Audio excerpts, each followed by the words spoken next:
Somos vizinhos, conterrâneos, profissionais de saúde. Aqui tem gente. Aqui tem vida.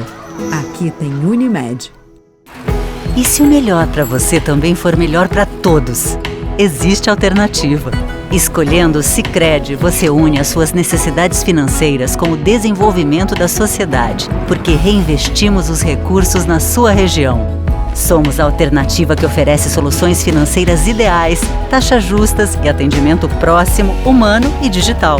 Escolha o Sicredi, onde o dinheiro rende um mundo melhor.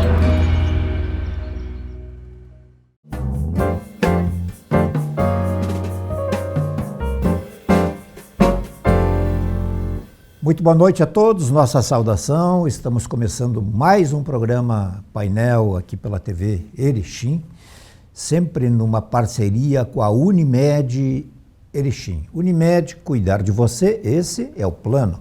E Sicredi, traga a sua poupança para Sicredi e veja como é mais negócio poupar aqui. Sicredi, gente que coopera, cresce. Bom, o nosso assunto de hoje, os assuntos de hoje, nós vamos dividir em duas partes. Talvez o segundo assunto fique mais para o final, que é sobre a Escola de Pais. Enfim, vai ter um evento agora em São Paulo, mas enfim, e a Escola de Pais de Erechim está inserida nesse contexto todo. Mas, numa primeira parte, enfim, nós vamos abordar uma temática que está se transformando numa chaga aí, não só no nosso país, na nossa cidade, mas no mundo afora.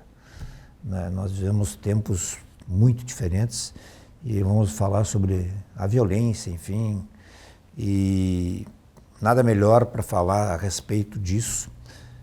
Tentar ver se a gente consegue tocar alguns pontos sobre as causas. E um profundo conhecedor dessa área também é o Dr. César Augusto Detoni, que é membro da Escola de Pais de Erechim. Então, além de médico, ele também tem toda uma experiência no trato com casais, com crianças, enfim, e as suas benesses e as suas mazelas, né? Meu amigo César, me permita eu tratá-lo assim, então, muito obrigado por atender o convite, estar aqui mais uma vez, para se comunicar aí com o grande público. Obrigado, Adelar.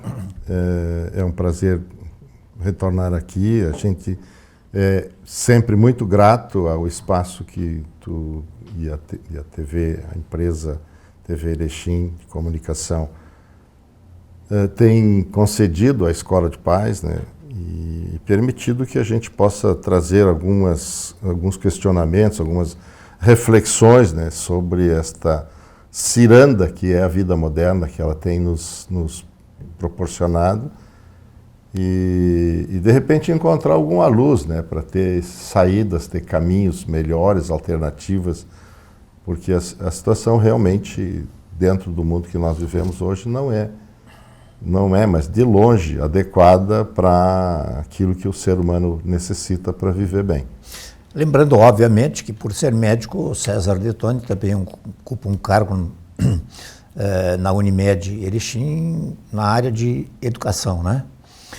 O Dr. César falava nos bastidores aí, relembrando os mondongos que ele fazia, nos tempos de estudante lá em Santa Maria. Começamos lá. Acho que foi lá que ele descobriu a fórmula aí, que estava sendo disputada, mas ele não entrega, da fórmula do sucesso do mondongo da Escola de Pais. Agora nós não vamos falar aqui de mondongo. Eu gostaria assim que aquele César Augusto Detoni, poderia ser eu ou outras pessoas, mas o jovem lá de Santa Maria viveu aquele período e tal, depois viveu mais praticamente 50 anos, dá para se dizer? 47. Praticamente isso. O que mudou de lá para cá nesse aspecto quanto à questão da violência? Mudou tudo? Ou não mudou? Não, a gente sempre teve e sempre vai ter, porque não tem como a gente dar conta da formação de todos os seres humanos que nascem no planeta. O grande problema é que nós não minimizamos este crescimento assustador da violência na humanidade, é que a gente sempre teve ideias, teve teorias, enfim, e nunca fez pesquisas muito aprofundadas, e quando essas pesquisas vieram à tona, elas trazem muita preocupação, mas na realidade, na prática, não tem atitudes que possam conter ou diminuir esta possibilidade na vida dos humanos. Mas o que muda hoje realmente é os novos conceitos sobre isso. E para a gente mudar comportamento e ter atitudes práticas, atuar de forma proativa no sentido de diminuir a quantidade de violência que existe na sociedade atual, é preciso que as pessoas tomem conhecimento dessas possibilidades. Ou seja, eu só serei proativo se eu tenho uma nova maneira de pensar, se eu tenho uma nova ideia sobre o problema. Enquanto a gente ficar com os velhos ideias ou com as velhas possibilidades, e é o que a gente ouve todo dia, né, nós não vamos mudar. Porque a gente olha hoje a violência, e a maioria das pessoas fala isso, e inclusive pessoas que ocupam posições importantes dentro do cenário administrativo público, né? Dentro até da segurança pública, a gente tem uma atitude absolutamente reativa, ou seja, nós reagimos ante a violência já existente, punimos as pessoas que cometem ou que são violentas e têm comportamentos violentos. E quando nós vamos tentar entender a origem, o que a gente ouve é de que a violência é consequência da desigualdade social, da desigualdade de renda, da desigualdade de posse. Isso não se sustenta ao primeiro olhar mais adequado que você faça sobre isso, porque quando você olha para uma comunidade pobre, uma comunidade carente, você não tem 100% das pessoas que habitam aquela comunidade com comportamento violento. Isso é, obviamente... É longe de 100%. Não, longe e muito longe. E quando você olha atentamente para comunidades com melhores condições socioeconômicas, se você for fazer comparações e um estudo bem aprofundado, você vai ver que a incidência de comportamento violento ela é muito parecida nos dois grupos sociais. Então, é nítido que não é a desigualdade social a causa disso. O que existe, que salta aos olhos, é que a forma de tratar uma pessoa com comportamento violento hoje, numa camada social que tem mais posse econômica, que tem mais destaque na sociedade, etc., é completamente diverso da maneira como nós tratamos uma situação de violência numa comunidade pobre, num adolescente, num jovem de uma família carente, que não vai ter absolutamente ninguém para defendê-lo e vai ter uma comunidade inteira para acusá-lo. Quando eu tenho alguma coisa semelhante numa sociedade ou numa camada social que tem uma condição socioeconômica melhor, tu vai ter um monte de gente para defender esse jovem, esse adolescente, essa pessoa, e tu vai ter muito pouca gente para acusá-lo. Isso é completamente diferente a situação. Isso pode contribuir, César, para que, digamos, eu me sinto tão protegido que eu posso Obviamente que sim, porque às vezes eu me sinto empoderado e isso me leva a ter mais liberdade para fazer as coisas que não são legais. E aí você pode, desde o bullying, por exemplo, desde o bullying, que é um tipo de violência psicológica, entendeu? Mas você tem nas escolas violência física, você tem de tudo. Tinha na nossa época. Né? Eu não fui um aluno que nunca briguei na escola. A gente brigava. Mas o fato de brigar não significa obrigatoriamente que isto seja um modus operandi, a minha maneira de viver, onde eu vou ser violento permanentemente. Está me entendendo? Uhum. O que tem dinheiro vai ter assistência psíquica, vai ter assistência social, ele vai frequentar o psiquiatra se necessário, se precisa ele vai ser medicado, se ele tiver sido preso alguém vai pagar a fiança, vai tirar ele da cadeia. Ele tem uma outra rede, uma estrutura, um amparo que aquele que tem uma condição econômica inferior não tem. Então se expõe muito mais à violência daquele que é pobre do que a violência daquele que tem dinheiro. Então, esta é a diferença que tem basicamente entre as duas comunidades. Mas a incidência não é muito diferente.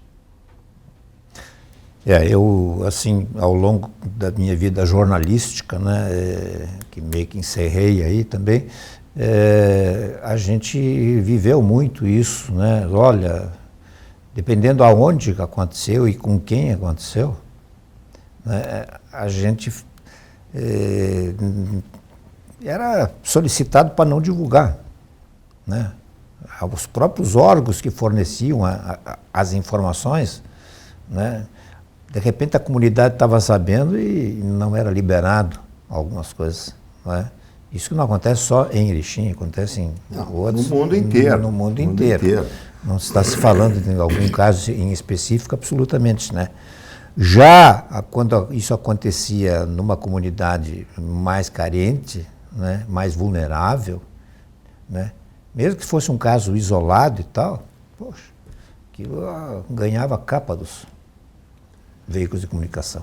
É uma coisa muito assustadora, porque... E a partir dali se expunha, então, aquilo. Exato. Então, a gente tem uma visão muito filtrada da realidade. E aí, quando eu comecei a participar dos congressos de neurociência, eu tenho duas falas que me impactaram demais.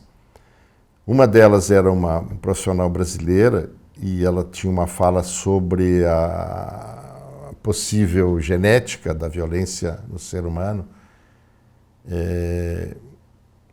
E ela começou a fala dela perguntando para a plateia qual era o animal mais violento da face da Terra. E aí surgiram N possibilidades. Do leão, os felinos outros, o jacaré, sei lá, o cachorro. E assim, de longe, o animal mais violento da face da Terra é o ser humano. Sim, isso me parece bem... Agora, isso é uma coisa absolutamente inadmissível, porque nós não nascemos violentos e nem nascemos para ser violentos. Aí é que tá Então, por que temos tanta violência? Essa é a grande questão. Porque eu sou um ser que eu posso ser afetivo, amoroso, afável, solidário, ser uma coisa fantástica como pessoa. Tu conhece gente assim? Eu também conheço. Aí a gente tem os meio-termo, pode ser que a gente se inclua no meio-termo. E aí tu tem gente da pior espécie possível. E aí tu tem graus variados de todos os níveis de tipos de violência que são cometidas. E aí como entender isso? Então, assim, como é que eu tenho uma violência, por exemplo, uma violência contra a mulher, o outro tem uma violência contra os homoafetivos, o outro tem... Tu estás entendendo? Isso são espécies, são tipos diferentes de violência. E nem sempre é uma violência física.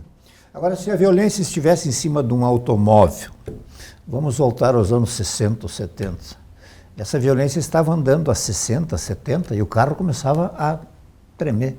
Me parece que hoje a violência está andando a 120. Acontece que nós hoje temos instrumentos para cometer violência, que são as mídias sociais, que antes tu não tinha esse espaço. Então a violência verbal, a violência psíquica, a violência moral, que é o assédio, tu não tinha como praticar isso.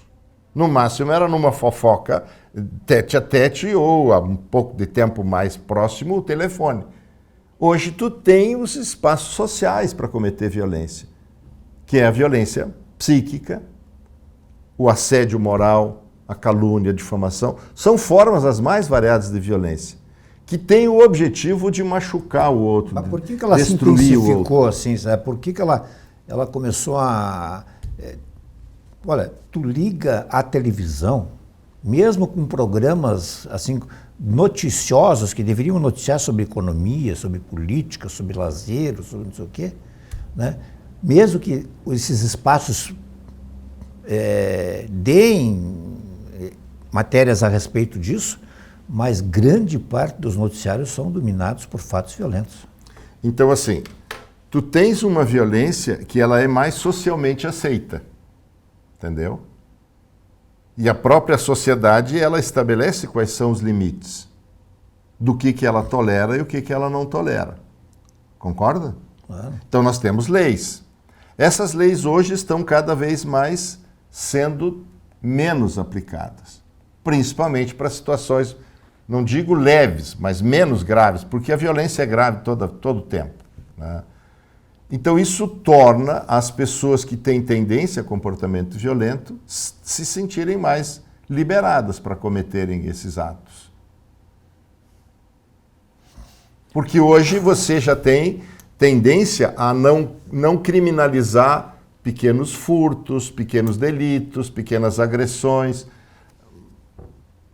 E num tempo mais precoce, talvez essas coisas não viessem também tão à tona e não fossem tão divulgadas quanto elas são hoje.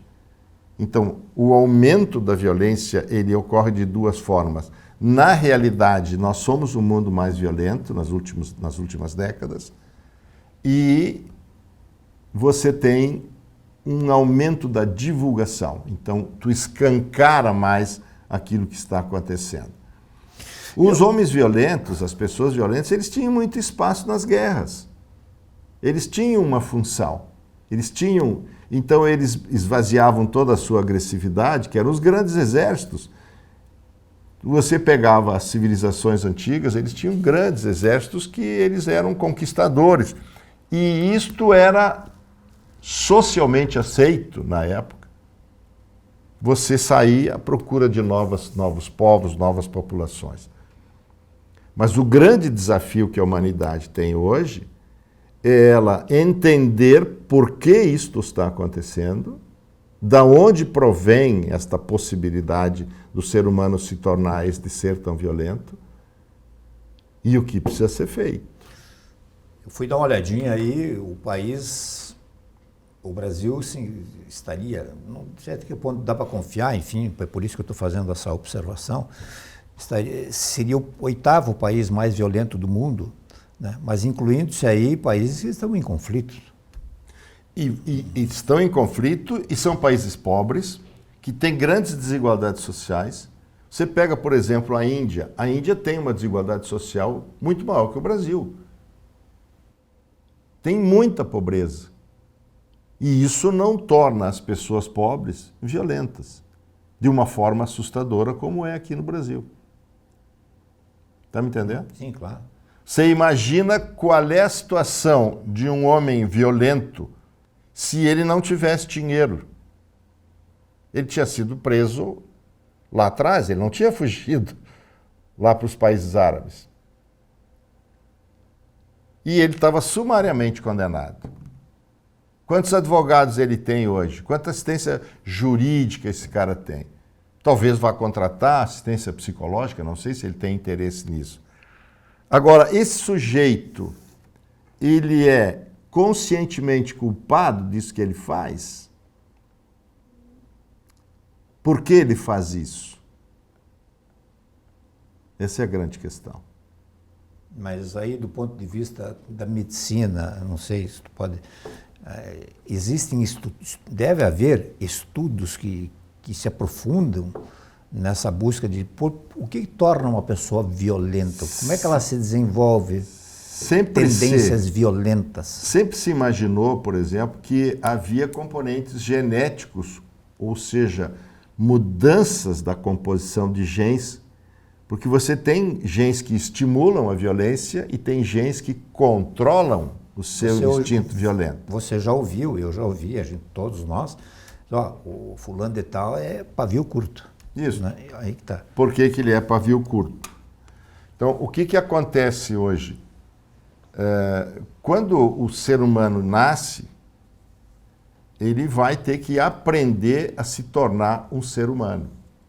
Nós não nascemos humanos, nós nos humanizamos ao longo da existência pela educação. Ou seja, o César Detone, de 50 anos atrás, o Adelar, de 50 anos atrás, não era a mesma pessoa que é hoje. Ou seja, nós continuamos nos desenvolvendo como pessoas e nos humanizando toda a existência. Uns vão ter um aperfeiçoamento e um estímulo da sua condição humana mais desenvolvido e outros menos. Outros vão piorar. Então, nós estamos o tempo todo aprendendo. E nós somos o fruto da nossa condição genética e a interação que essa condição tem com o ambiente onde você é criado. Pois é, mas aí Eu queria saber se você vai, quando nasceu, colocado na China, falar português porque nasceu no Brasil aos 2 anos de idade ou vai falar chinês? Ou seja, nós somos o produto do ambiente e da cultura que nós somos criados. E a violência está associada a isso. Obviamente que sim. Então nós temos uma cultura Mas violenta no temos nosso uma país. cultura violenta, sim senhor. Mas aonde ela é violenta? Eu sempre digo que a maior violência que você comete a um ser humano é negar a ele a possibilidade de se humanizar de forma adequada, de forma plena. Que ele possa ser um agente social, um agente participativo, consciente da sua sociedade. Quando o senhor diz negar a ele, não é dizer não, é não propiciar, o seu desenvolvimento. as condições que ele possa se humanizar. Eu estava outro dia assistindo uma fala de uma pessoa que é, inclusive, profissional da área de saúde emocional, defendendo as necessidades da criança como direitos. Direito é algo que a tua sociedade, a tua cultura te dá. Necessidade é algo que você traz pela sua espécie, pela sua condição de animal humano. Então, as necessidades é que precisariam ser garantidas para que esta pessoa, cada um dos seres que nascem na Terra, tenham a condição de ter a sua humanidade desenvolvida e estimulada. Eu sei que o senhor não tem um canudo de psicólogo, mas eu sei que o canudo que não foi entregue tem muito de psicólogo que eu poderia dar. É possível se perceber numa criança de 3, 4, 5 anos que ela poderá vir a ser mais violenta do que outra? Richard Tremblay é um pesquisador canadense, e eu vou te contar isso daí, que responde à pergunta. Eu assisti uma palestra dele há uns 8 anos atrás, num congresso de neurociência, sobre a questão da violência. E ele conta de uma pesquisa de décadas realizadas no Canadá para entender aonde deveríamos atuar para evitar o comportamento violento. Então, pelo entendimento dos especialistas à época, 40 anos atrás, eles foram investigar adolescentes masculinos em torno de 15 anos, onde o pico de comportamento violento aparece nos seres humanos. É nesta fase aí. É o máximo que a gente tem de violência. Então, a maior tendência é nessa idade. Então, eles identificaram esses adolescentes, foram fazer estudos e propuseram um tratamento a esses adolescentes para diminuir comportamento violento. Aí, eles fizeram 2 anos de terapia com o adolescente, multiprofissional, e terapia com as famílias. E aguardaram aproximadamente 5 a 8 anos e reavaliaram esses adolescentes. E quando eles foram comparar a situação desses adolescentes tratados e as suas famílias com a situação de adolescentes com a mesma situação, não tratados, havia uma mudança praticamente zero. E a outra coisa que eles constataram é que quando você tem humanos com comportamento violento, isto vem associado a uma gama de outras mazelas. Por exemplo, pobreza, baixa escolaridade, desemprego, sexualidade precoce, gravidez na adolescência, drogadição, alcoolismo, vem no pacote. Isso vem no pacote. Bom, nenhuma nem outra mudou, nem comportamento violento, nem isso daí. Então, eles se reuniram, discutiram, não, precisamos começar mais cedo, porque trabalhar na adolescência achando que nós vamos conseguir transformar esse adolescente num adulto saudável não funciona, ok? Aí eles foram trabalhar com crianças de 2 anos de idade. Baixaram bastante. E acharam que se nós trabalharmos na infância, vamos reduzir comportamento violento. Ok? Então, pegaram um grupo e fizeram a identificação. Ele mostrou alguns filmes de comportamento de crianças com 2 anos de idade ou próximo de 2 anos de idade. Aterrorizantes de ver as cenas de violência de algumas dessas crianças. Essas crianças foram submetidas a um tratamento parecido com o que foi feito com os adolescentes. Tratamento multiprofissional para as crianças e tratamento para a família. 2 anos de acompanhamento e foi interrompido. E 12, 15 anos depois, 18 anos depois, aí pela idade dos 20 anos, essas crianças foram reavaliadas. Para comportamento violento não havia nenhuma mudança. Não salvaram ninguém. Mas havia melhorado muito aquela outra gama de situações a que essas pessoas se submetem. A escolaridade estava melhor, eles tinham mais gente trabalhando, tinha menos drogadição, menos gente envolvida com sexualidade precoce, enfim, aquelas coisas que vêm acompanhadas. Então, algum resultado teve, mas para o objetivo principal, que era comportamento violento, não havia resultado tratando crianças com 2 anos de idade. Aí ele disse, bom, precisamos começar antes. Da onde vem esse negócio? Vamos nos debruçar, vamos discutir, vamos estudar. E eles chegaram e começaram a estudar bebês, começaram a estudar as mães dessas pessoas que tinham comportamento violento. E eles elencaram 7 fatores que estão todos relacionados à mãe e 5 deles à gestação. Isso na palestra que o ele estava apresentando o trabalho. Teoria, as conclusões dele. Não é uma opinião, é um trabalho científico. E aí ele mostrou que muitos desses fatores, cuidado, que ocorrem durante a gestação, geram na pessoa propensão a comportamento violento. Tá bem? Então, eu tive essas condições, ou algumas delas, durante a gestação, isso me predispõe a ter comportamento violento. Se eu chego aqui fora e encontro um ambiente que me estimula essa violência, e aí sim a pobreza pode ser importante. Entendeu? Porque lá eu tenho ambientes violentos muito mais comuns do que quando eu estou num ambiente social, socioeconômico mais desenvolvido. Então é aí que eu vou, é nessa barca que eu vou, porque eu tenho tendência. Agora, o fato de eu ter tido esses fatores durante a gestação não significa que isso me condicione a ter comportamento violento, mas me torna um ser humano daqueles que o ambiente social vai estimular o comportamento violento. Mas quais fatores seriam esses que poderiam prejudicar a mãe, digamos, que a mãe traz junto? E evidentemente fazendo a ressalva aí que não se aplica... Isto não é regra e nem lei. Gravidez na adolescência é fator de risco para comportamento violento. É fator. De risco. Gravidez indesejada é fator de risco. Fumo no terceiro trimestre da gestação. É fator de risco. Desencadear? Propensão? Ele desenvolve uma alteração epigenética que propicia tendência a comportamento violento.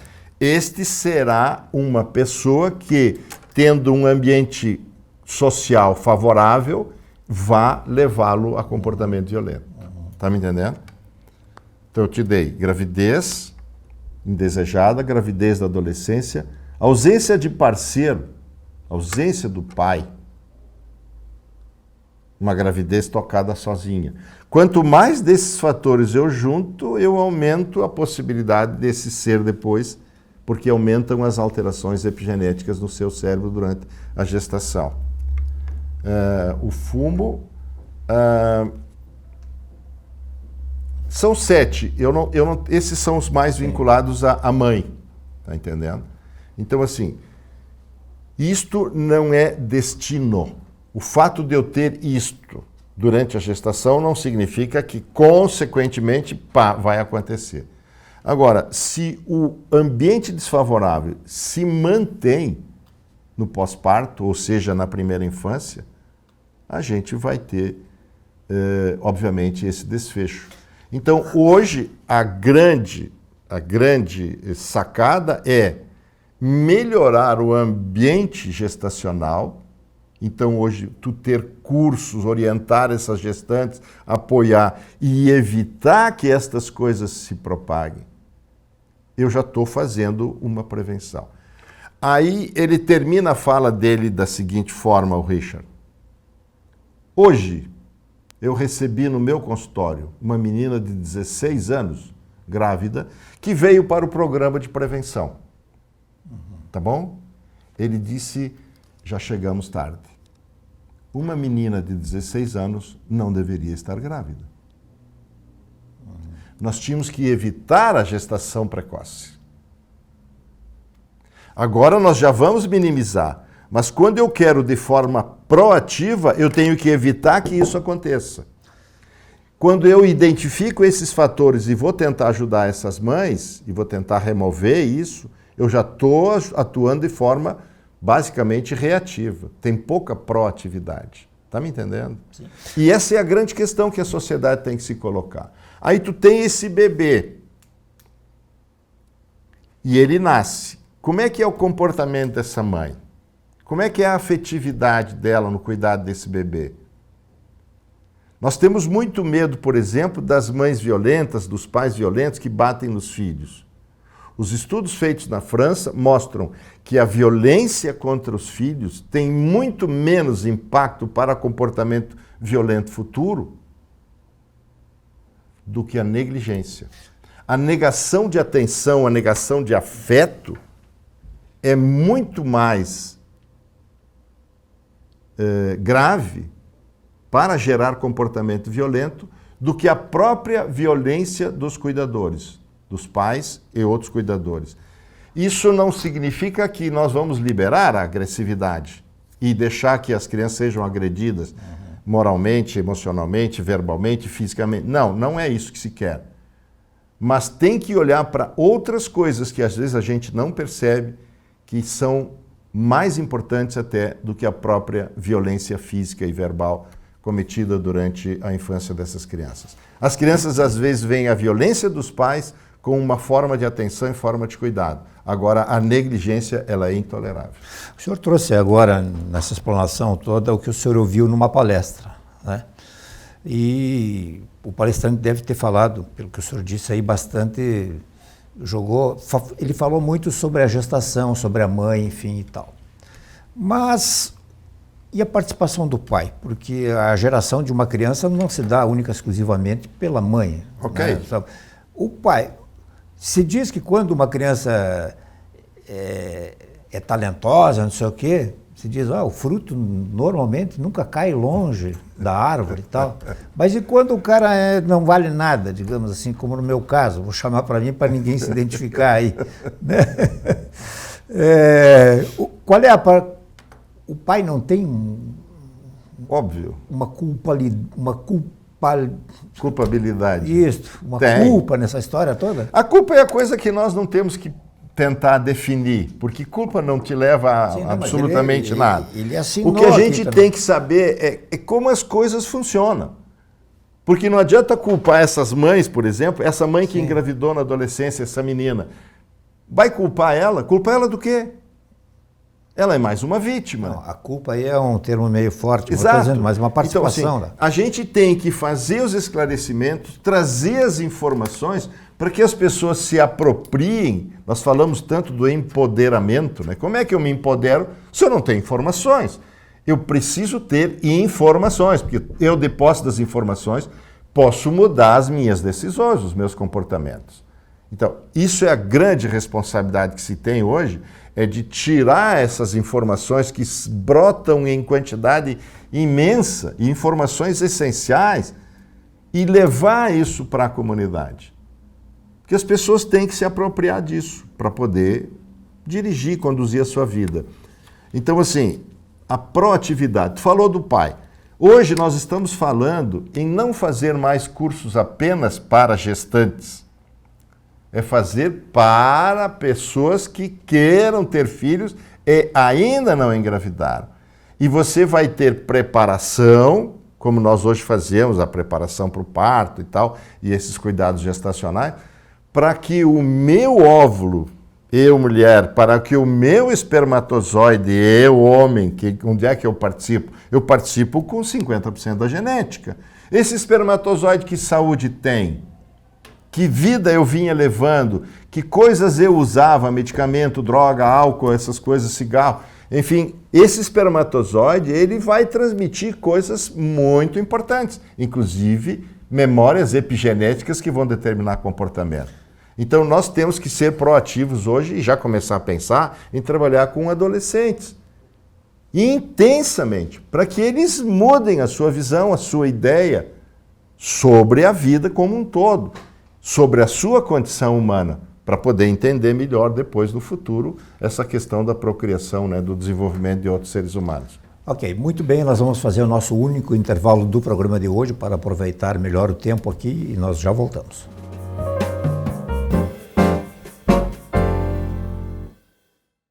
Somos vizinhos, conterrâneos, profissionais de saúde. Aqui tem gente, aqui tem vida, aqui tem Unimed. E se o melhor para você também for melhor para todos? Existe alternativa. Escolhendo o Sicredi, você une as suas necessidades financeiras com o desenvolvimento da sociedade, porque reinvestimos os recursos na sua região. Somos a alternativa que oferece soluções financeiras ideais, taxas justas e atendimento próximo, humano e digital. Escolha o Sicredi, onde o dinheiro rende um mundo melhor.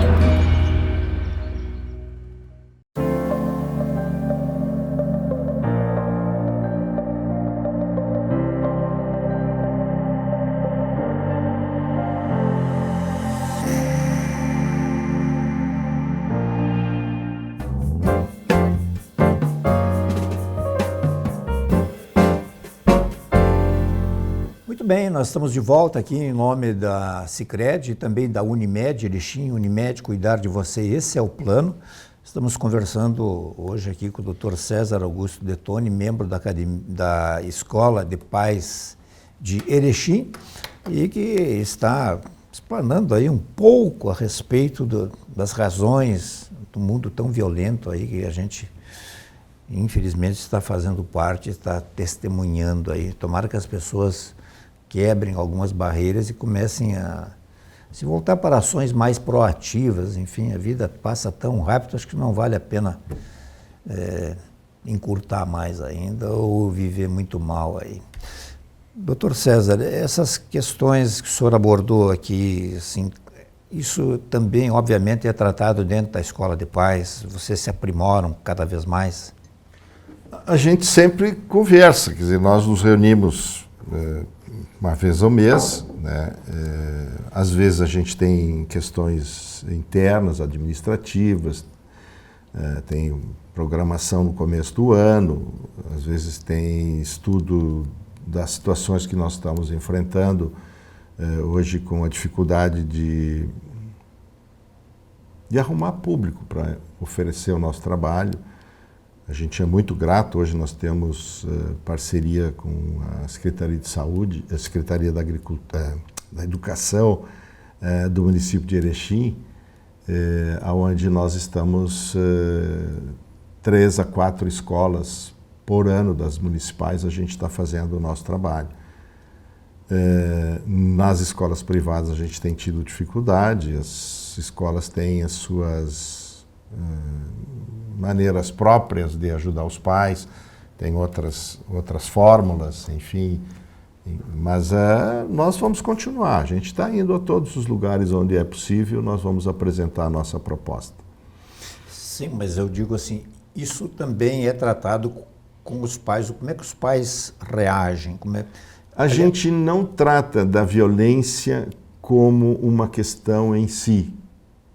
Está me entendendo? Porque não é este o nosso objetivo. Sim. E não é o objetivo que eu venho fazer Sim. essa conversa contigo. Eu não quero tratar da violência em si. Eu quero que a gente, se apossando de certos conhecimentos, a gente tome uma nova consciência do que está acontecendo. E aí cada um, dentro da sua possibilidade, possa fazer coisas, ser proativo na sua medida, na sua possibilidade. Se nós não mudarmos a maneira como estamos cuidando das nossas crianças, eu não estou aqui dizendo que todas as crianças são mal cuidadas. Mas uma criança que é adequadamente cuidada, mesmo com fatores pré-natais de predisposição a comportamento violento, não vai se tornar violenta. Então, assim, tu antes no intervalo puxaste um tema de países que a violência é muito baixa, muito pequena, etc, etc. Por exemplo, países escandinavos. Eles participaram muito pouco com trabalhos científicos na compreensão da formatação do desenvolvimento cerebral humano e de como ele funciona. Contribuíram, obviamente que sim, na década do cérebro, que foi de 80 a 90. O país que mais contribuiu com conhecimento e com trabalho científico foram os Estados Unidos. Eles são uma máquina de produzir pesquisa e etc. Mas os Estados Unidos, até hoje, 40 anos depois, quase, não tem, nos Estados Unidos, proteção à mãe lactante. Ou seja, não tem licença maternidade. É uma questão das trabalhadoras se virarem com as suas empresas. Não é uma política de Estado. É óbvio que os Estados Unidos não é um modelo de vida social para o mundo, apesar de toda a riqueza que eles têm, de todo o consumo que eles têm. Eles não têm um grau de satisfação, de felicidade, que seja proporcional à condição social e econômica. Há uma disruptura nisso daí, há um espaço, há um abismo entre uma situação e outra. Agora, quando você vai para os países escandinavos, por exemplo, que contribuíram um pouco com isso, mas eles se apropriando do conhecimento, eles foram muito rápidos em mudar a sua conduta. E eles foram os primeiros países do mundo a dar licença maternidade de 3 anos. E eles têm uma licença paternidade de 6 meses, remunerada. Além do que, por uma política de recuperação de população, porque eles estavam diminuindo a população, e o risco de se transformarem em países de imigrantes e perderem as suas características culturais, de nacionalidade, etc., eles estimularam a natalidade. E eles remuneram os filhos. Então, o casal que tem um filho tem uma remuneração, quando tem o segundo, aumenta esta remuneração e aumenta para o terceiro, depois eles não pagam mais. Não é para ter muitos também. E eles têm a possibilidade, além de tudo, né, eles têm a informação para poderem desempenhar o cuidado o mais adequado possível. Existem as escolas que acolhem as crianças precocemente, mas em geral sempre depois dos 3 anos, que seria o recomendável. onde você vai institucionalizar as crianças, porque o cérebro dela, aos 3 anos, já tem desenvolvido mais de 75% daquilo que ele será lá na frente. Hoje já estamos falando nos primeiros 5 anos, porque até os 5 anos a gente tem ainda muita significância na questão do cuidado e o desenvolvimento da estrutura humana de cada indivíduo. Nós temos que brigar por isso. Nós temos que brigar por um cuidado adequado, por uma oportunidade garantida da melhor qualidade possível para cada ser humano que nasce. Senão, nós vamos ter que depois cuidar deste ser humano, do seu comportamento violento, das suas doenças, das suas questões psíquicas, entendeu? Porque tudo isso vem como consequência da criação. E começa na vida intrauterina. Das doenças que mais matam, por exemplo, as cardiovasculares, há muito de a ver também com o período pré-natal. A tendência, porque você vê, alguém fuma e infarta, alguém fuma e não infarta. Esse que infartou tinha outras predisposições. Por isso que ele tem um efeito tão maléfico. O outro tem algumas resistências da sua origem lá de trás. Então torna ele menos vulnerável. Tu tem colesterol elevado, alguns vão adoecer do colesterol elevado, alguns não adoecem. Não dá para dizer quem será. Mas esse que adoece tem outros fatores agregados que levam ele a ter essa história. Nós, como um bom país latino, aí dizemos, eu conheço um que fumou 98 anos e nunca deu nada. Isso. E aí todo mundo dá risada. Ótimo. Né? Claro que não se sabe quem será, mas existe um percentual. Por que nós somos? Nós somos diferentes. Então, nós somos mais predispostos ou menos predispostos, menos suscetíveis, mais suscetíveis. E isto tem a ver com a origem de cada um. E tem a ver com os cuidados, que é aquilo que eu te falei. Começa antes de engravidar, começa na gestação, começa na infância. Eu tenho uma filha que está fazendo estudos agora, e ela está com um grupo de Paris, que identifica sinais de sofrimento emocional em crianças com menos de 2 meses, menos de 3 meses. E iniciam terapia precoce, que eles lá chamam de terapia a tempo. As crianças são tratadas. Aos 2, aos 3 meses de idade começa o tratamento. Onde isso? Na França, em Paris. Uhum. Mas existem outros países fazendo isso. A França é pioneira nisso. Então, é possível, porque nós não temos condições de ter a ideia de pais perfeitos, de mães perfeitas, de casais perfeitos. Isso não existe, isso é uma utopia. Agora, quando eu tenho aquilo que está acontecendo, algo que não é adequado, quanto mais cedo chega a ajuda, quanto mais cedo chega a intervenção, eu tenho a possibilidade de minorizar os efeitos futuros, às vezes quase a 100%. Eu vou evitar que outras coisas aconteçam lá adiante. Eu queria aproveitar a sua estada aqui, porque tem muita gente que nos assiste e eu gostaria de ouvir do senhor, assim, passar um recado, porque o que o senhor poderia dizer para o pai, para a mãe, para um casal que tem um filho violento? Deve bater no filho? Deve endurecer a coisa com o filho? Deve fazer o quê? Que, digamos, eles não sabem mais o que fazer. Eu tenho uma criança... O que o senhor diria? Eu tenho uma criança pequena. Assim, eu sei que cada caso é um caso, enfim... Eu tenho uma criança pequena, entendeu? E eu identifico que essa criança, ela tem comportamento violento. Ela bate nos amiguinhos, ela bate nos priminhos, ela enfrenta e, às vezes, bate no pai e na mãe. Isso. Entendeu? Bom, nenhuma violência cometida contra essa criança vai ajudá-la. Isso é muito importante. Agora, a aceitação disso e dizer eu não sei o que fazer, isto é uma coisa bestial. Porque existe ajuda hoje. Se você não sabe o que fazer, busque ajuda. Existem profissionais que podem e podem muito bem orientar para se tomar um caminho melhor. Que também se fala muito assim, não, mas é muito cedo, o cara Não, vai buscar já é um tarde. psicólogo, um psiquiatra, não sei o quê. Já é tarde. Imagino que seja... A gente viu na O cara, pesquisa... não, mas ele só tem 15 anos. A gente viu na pesquisa Sim, do Tremblay que já é tarde, né, lá do Charles, lá do canadense. Já é tarde. Nós deveríamos ter evitado as coisas lá atrás, mas eu posso minimizar. Uma vez acontecido. Se eu atuar, eu vou minimizar. Mas veja que para comportamento violento, não. Então o que eu faço? Eu tenho que lidar muito com limites com essa criança. Eu tenho que aprender a botar limites. Então isso vai contê-la um pouco mais. Esses limites são impostos ou são colocados de que maneira? Até na hora que eu vou comer, por exemplo... Uma vara de marmelo, que você dizia antiga? Não. Nunca. É sempre no diálogo. Apenas estou citando aqui. É sempre no diálogo.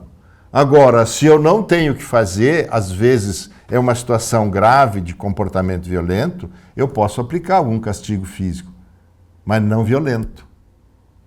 É uma observação A gente sempre brincava na escola de pais que em uma situação para evitar um mal maior, o castigo físico era aceitável. Tá me entendendo? Agora, eu vou dizer por que eu estou fazendo isso. Tá me entendendo? Aí eu vou dar uma surra onde eu vou dar 50 cintadas, 30 cintadas, 10 chineladas. Qual é o objetivo?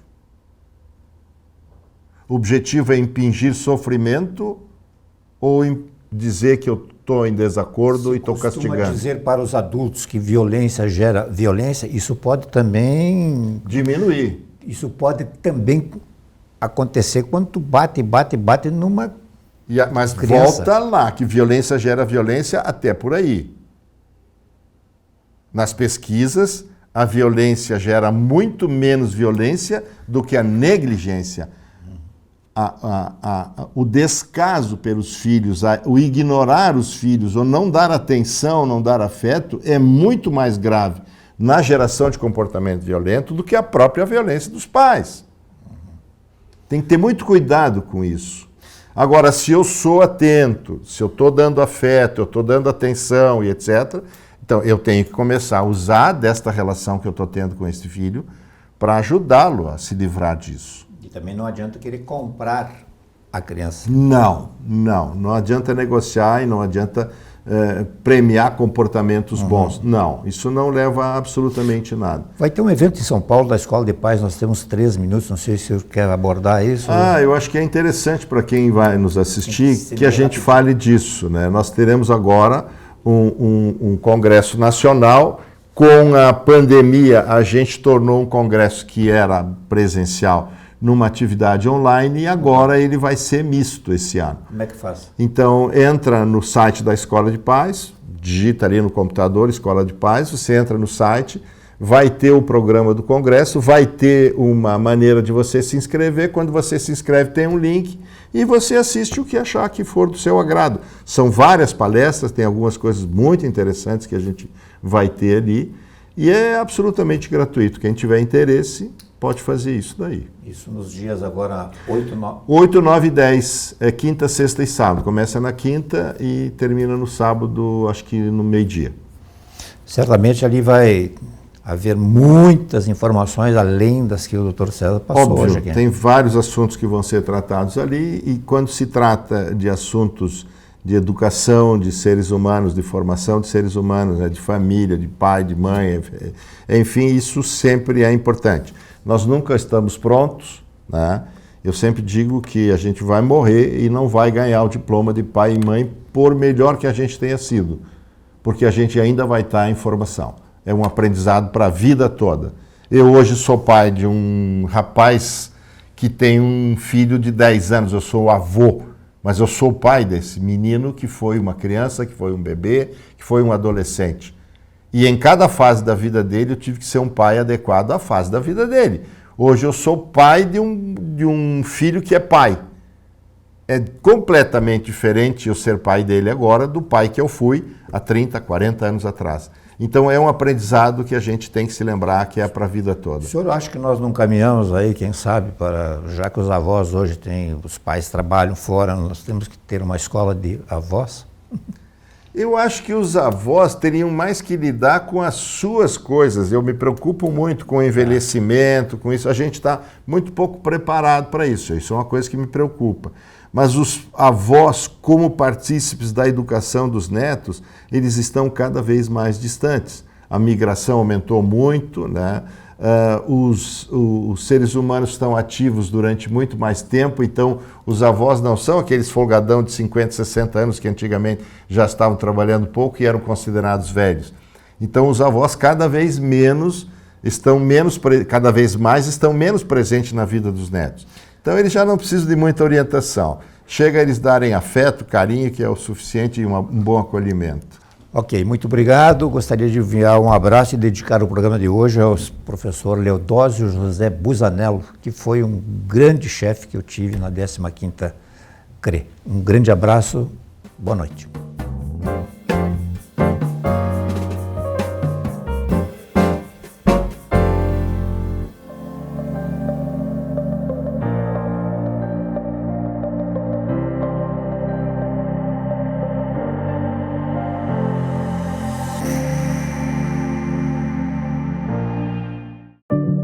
Quantas vezes você ficou frente a frente com você mesmo, desse jeito, no espelho, olhando dentro dos seus próprios olhos, se perguntando por que ainda não deu o primeiro passo para uma vida melhor, para um mundo melhor? Por que você ainda não enfrentou aquele medo que nem o seu reflexo conhece?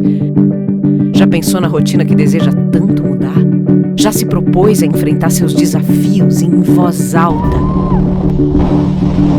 Já se encheu de coragem para tomar uma decisão como se estivesse incentivando alguém muito importante para você? Mudar um hábito é criar consciência e é o melhor conselho que você pode se dar. É o momento de pegar na sua própria mão e falar: vem comigo. Busque uma versão ainda melhor de si mesmo. Vamos juntos? Mude um hábito. Unimed. E se o melhor para você também for melhor para todos? Existe alternativa. Escolhendo o Sicredi, você une as suas necessidades financeiras com o desenvolvimento da sociedade, porque reinvestimos os recursos na sua região. Somos a alternativa que oferece soluções financeiras ideais, taxas justas e atendimento próximo, humano e digital. Escolha o Sicredi, onde o dinheiro rende um mundo melhor.